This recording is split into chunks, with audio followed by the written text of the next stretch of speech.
ધાર્મિક માન્યતા અનુસાર મિશ્રી સાકર માં લક્ષ્મીને ખૂબ જ પ્રિય છે. માં લક્ષ્મીની વિધિપૂર્વક પૂજા અર્ચના કર્યા પછી મિશ્રીનો સાકરનો ભોગ લગાવવામાં આવે છે અને આના પછી આ પ્રસાદ લોકોમાં વિતરણ કરી દેવામાં આવે છે. કહેવામાં આવે છે કે આવું કરવાથી પરિવારના સદસ્યોની વચ્ચે ખુશાલી અને તેમાં વૃદ્ધિ થાય છે અને માતા લક્ષ્મી પ્રસન્ન થાય છે.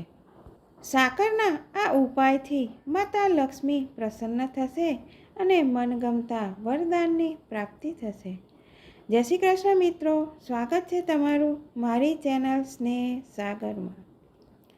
જો આ સાકરના ઉપાયની જાણકારી આપ સર્વને પસંદ આવે તો લાઈક, શેર અને સબસ્ક્રાઈબ કરશો. કાનાને પણ માખણ મિશ્રી ખૂબ જ પસંદ છે. સાકરના દાણા કીડીઓને ખવડાવવાનું ઉત્તમ માનવામાં આવે છે અને સાકરના ઉપાયથી શુભ ફળની પ્રાપ્તિ પણ થાય છે. સાકર સાથે જોડાયેલા ઉપાય ખૂબ જ કારગર માનવામાં આવે છે. સાકરના આ ઉપાયથી માતા લક્ષ્મીનો આશીર્વાદ તો મળે જ છે અને આર્થિક સ્થિતિ પણ મજબૂત થાય છે. માનવામાં આવે છે કે સાકરના ઉપયોગ કરવાથી ભાગ્ય ખુલી જાય છે અને આ ઉપાયથી ઘરમાં સુખ, શાંતિ અને સમૃદ્ધિ આવે છે.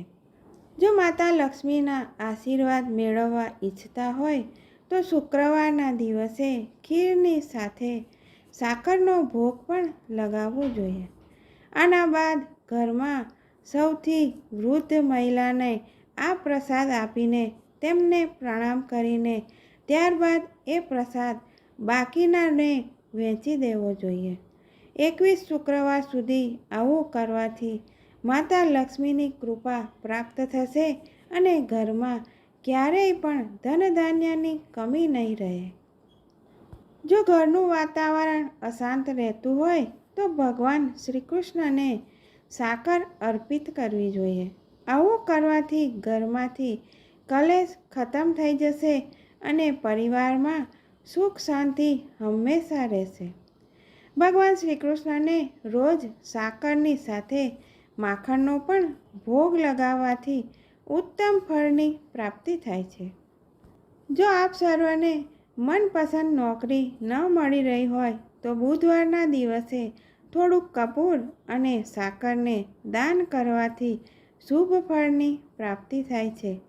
કપૂર પ્રગટાવીને તેની ઉપર થોડી સાકર નાખવાથી વિશેષ ફળની પ્રાપ્તિ થાય છે. આ ઉપાય કરવાથી નોકરી સંબંધિત સમસ્યાઓ દૂર થાય છે. જો આપને જીવનમાં કઠિનાઈઓનો સામનો કરવો પડતો હોય તો સાકરના ઉપાયથી તમને તેમાંથી મુક્તિ મળશે અને શનિવારના દિવસે કીડી મકોડાને સાકરના દાણા ખવડાવવાથી શનિ દોષના પ્રભાવમાંથી મુક્તિ મળે છે. આમ જ્યોતિષ શાસ્ત્રમાં પણ સાકરના આવી રીતે ઉપાય બતાવવામાં આવેલા છે જેને અજમાવીને જીવનમાં આવવાવાળી પરેશાનીઓને દૂર કરી શકાય છે. વાસ્તુશાસ્ત્રમાં પણ ભોજન કર્યા બાદ સાકરનું સેવન કરવાથી તેને લાભદાયક માનવામાં આવે છે. આવું કરવાથી વ્યક્તિની આર્થિક સ્થિતિ મજબૂત થાય છે. સાકરનો સંબંધ શુક્ર ગ્રહની સાથે માનવામાં આવેલો છે અને કહેવામાં આવે છે કે આનું સેવન કરવાથી આર્થિક સ્થિતિ મજબૂત થાય છે, સાથે જ શારીરિક રીતે પણ મજબૂતી મળે છે. સાકરના ઉપયોગથી આપના જીવનમાં મીઠાશ ભળી જાય છે. આ જાણકારી સામાજિક અને ધાર્મિક આસ્થાઓ પર આધારિત છે. જય શ્રી કૃષ્ણ મિત્રો, ફરી મળીશું.